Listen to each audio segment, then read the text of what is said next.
नमस्कार। स्वागत है आप सबका राजनीति के इस अखाड़े में। मेरा नाम है अजय सेतिया। मित्रों, कई दिनों से खबरें आ रही हैं कि उत्तर प्रदेश में कोई बड़ा राजनीतिक भूचाल आने वाला है, बड़ा परिवर्तन होने वाला है। और सच्चाई यह है कि पिछले कई दिनों से, बल्कि चुनाव नतीजों के बाद से उत्तर प्रदेश में भाजपा खुद से लड़ रही है। आत्म मंथन कर रही होती तो बात समझ में आती, लेकिन लोकसभा की 31 सीटें हारने के बाद भाजपा के नेता आपस में लड़ रहे हैं, एक दूसरे को नीचा दिखाने की कोशिश कर रहे हैं, एक दूसरे के सिर पर हार का ठीकरा फोड़ने की कोशिश कर रहे हैं। और अब यह बात किसी से लुकी छुपी नहीं रही कि केशव प्रसाद मौर्य और ब्रजेश पाठक दोनों ने योगी आदित्यनाथ के खिलाफ बगावत कर दी है, दोनों ने योगी के खिलाफ मोर्चा खोल दिया है। इन दोनों को असल में जातीय संतुलन के लिए उप मुख्यमंत्री बनाया गया था, लेकिन दोनों ही अपनी अपनी जातियों को साधने में विफल रहे हैं। यह बात तो चुनाव नतीजों में साबित हो गई है। वे दोनों उप मुख्यमंत्री हैं और दोनों ने ही अपने अपने मंडलों की समीक्षा बैठकों में हिस्सा नहीं लिया। चुनाव नतीजों के बाद योगी आदित्यनाथ हर मंडल में जाकर के बैठक कर रहे हैं और उस बैठक में सभी उस इलाके के नेताओं को बुलाया जाता है, विधायकों को बुलाया जाता है, सांसदों को बुलाया जाता है, पूर्व सांसदों को बुलाया जाता है, मंडल अध्यक्षों को बुलाया जाता है और समीक्षा की जाती है कि चुनाव में क्यों हारे, किस किस सीट से क्या क्या चुनाव नतीजा रहा और क्या जातीय संतुलन ऐसे बन गए थे जिस वजह से भाजपा को हार का मुंह देखना पड़ा।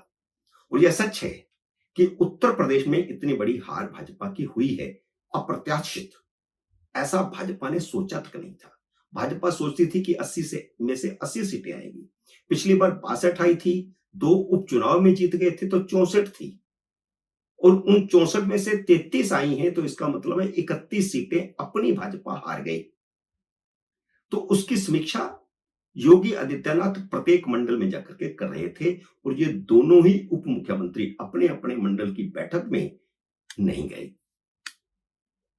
यह एक तरह से मुख्यमंत्री के नेतृत्व को चुनौती है और उनके खिलाफ बगावत है।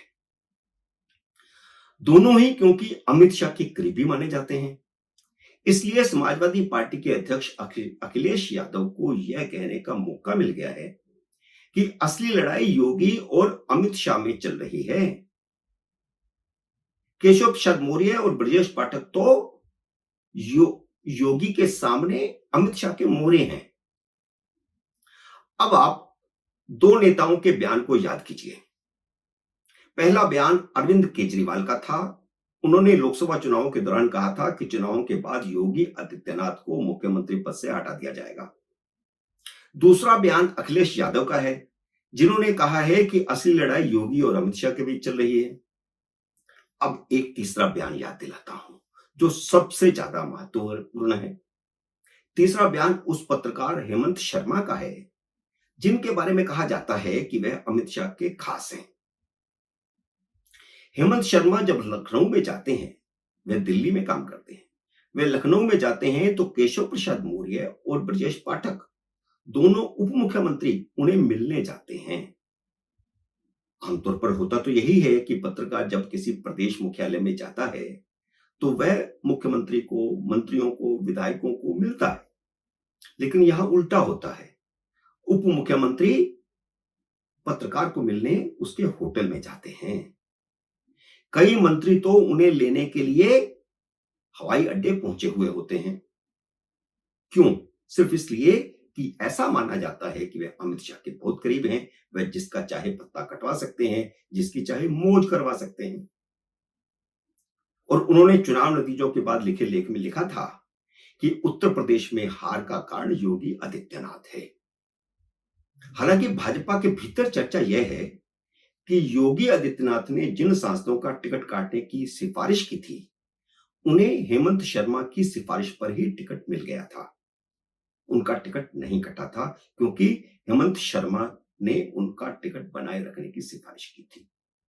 आप कड़ी से कड़ी मिलाते जाइए कि योगी के खिलाफ क्या क्या षड्यंत्र रचे जा रहे हैं और ये षड्यंत्र चुनावों से पहले ही रचे जाने शुरू हो चुके थे। अखिलेश यादव इस लड़ाई में मजे ले रहे हैं। उन्होंने कहा है कि 100 विधायक ले आओ और मुख्यमंत्री बन जाओ। किसको कह रहे हैं वो? निश्चित रूप से ब्रजेश पाठक को कह रहे हैं या केशव प्रसाद मौर्य को कह रहे हैं। नाम तो उन्होंने किसी का नहीं लिया, लेकिन वे भी तो जानते हैं ना कि भीतर क्या चल रहा है। उन्होंने केशव प्रसाद मौर्य को वैसी ही ऑफर दी है जैसी अमित शाह ने महाराष्ट्र में एकनाथ शिंदे को दी थी। केशव प्रसाद मौर्य 2022 का विधानसभा चुनाव खुद हार गए थे। इसके बावजूद उन्हें उप मुख्यमंत्री बनाया गया था। वे उप मुख्यमंत्री हैं, लेकिन लोकसभा चुनावों के बाद हुई प्रदेश कार्यकारिणी की बैठक में उन्होंने कहा कि संगठन सरकार से बड़ा होता है।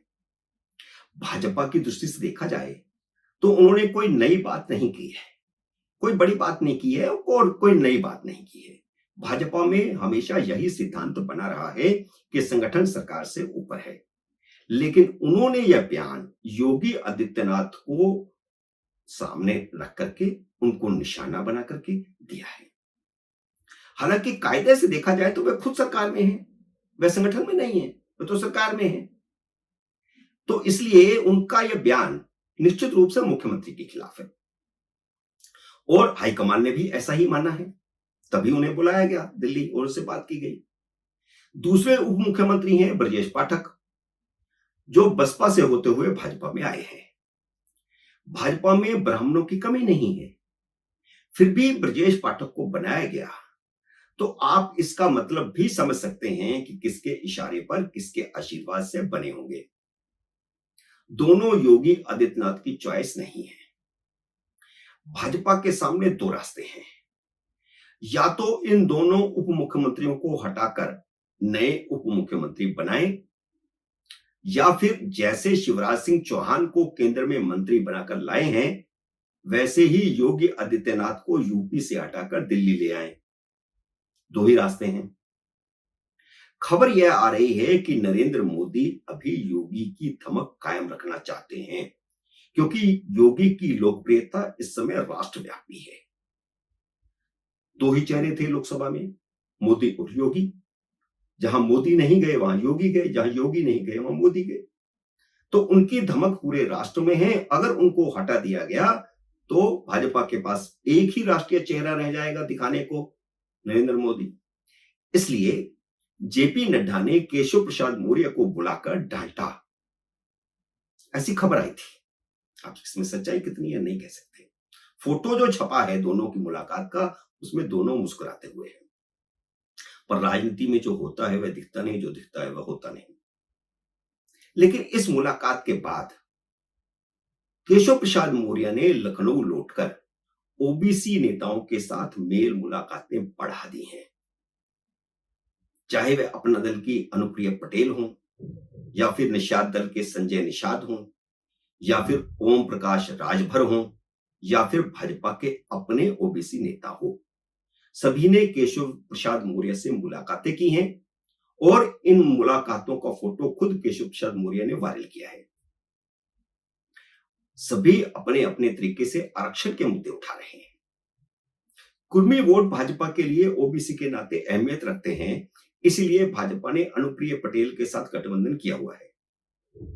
अनुप्रिया पटेल के अपना दल को इस बार 2 सीटें लड़ने को दी गई थी। वह अपनी सीट तो जीत गई, लेकिन दूसरी सीट नहीं जीत पाई, जबकि पिछली बार अनुप्रिया पटेल भी 2 सीटें उनकी पार्टी जीती थी। अनुप्रिया पटेल अभी हालांकि केंद्र में मंत्री है, लेकिन उन्होंने भी आरक्षण को लेकर के एक चिट्ठी मुख्यमंत्री को लिख मारी है। हालांकि उनकी चिट्ठी तथ्यों पर आधारित नहीं थी, इसलिए सरकार की तरफ से उन्हें जवाब भी दे दिया गया है। भाजपा के ओबीसी खेमे में जो बेचैनी बढ़ रही है, उसी का फायदा उठाकर अखिलेश यादव का ऑफर आता है कि 100 विधायक ले आओ और मुख्यमंत्री बन जाओ। अब खबर यह आ रही है कि मोदी ने योगी को फ्री हैंड देने का फैसला कर लिया है, यानी छुट्टी होगी पाठक की और मौर्य की। दोनों को उप मुख्यमंत्री पद से हटा दिया जाएगा, योगी को फ्री हैंड दे दिया जाएगा। इसका फैसला मोदी ने कर दिया है, यह खबर आई है। और उनकी दोनों की जगह पर लक्ष्मीकांत वाजपेयी और स्वतंत्र देव सिंह को डिप्टी सीएम बनाया जाएगा। लक्ष्मीकांत वाजपेयी ब्राह्मण हैं, प्रदेश अध्यक्ष रहे हैं। वैसे केशव प्रसाद मौर्य भी पहले प्रदेश अध्यक्ष रहे हैं 2017 से पहले। और वह ये समझते थे कि क्योंकि वे प्रदेश अध्यक्ष थे इसलिए मुख्यमंत्री उन्हें बनाया जाना चाहिए था। लेकिन योगी बन गए, फिर दूसरी बार फिर योगी बन गए, तो उनमें एक कुंठा भी है। वैसे मोदी ने कुर्मी वोट साधने के लिए संतोष गंगवार को राज्यपाल बना करके भेज दिया है। लेकिन जहां तक दोनों उप मुख्यमंत्रियों को बदलने का सवाल है, तो वैसे मोदी के बारे में मशहूर है कि वे चली हुई खबर को सच नहीं होने देते। वह अपने पिटारे से कोई मोहन यादव और कोई भजनलाल शर्मा निकाल लाते हैं। इस बार क्या होगा यूपी में? योगी बदले जाएंगे या दोनों उप मुख्यमंत्री बदले जाएंगे? और दोनों उप मुख्यमंत्री बदले जाएंगे तो उनकी जगह पर जिनका नाम उड़ा है, लक्ष्मीकांत वाजपेयी और स्वतंत्र देव सिंह, यही आएंगे या कोई और आएंगे? कह नहीं सकते, लेकिन राजनीतिक भूचाल तो आने वाला है। मित्रों, उम्मीद है मेरा यह वीडियो आपको पसंद आया होगा। इसे लाइक और शेयर कीजिए। अगर आपने मेरे यूट्यूब चैनल को अब तक सब्सक्राइब नहीं किया तो कृपया सब्सक्राइब करके अपना आशीर्वाद दीजिए। जल्दी मिलते हैं अगले वीडियो में किसी अन्य विषय के साथ। तब तक नमस्कार।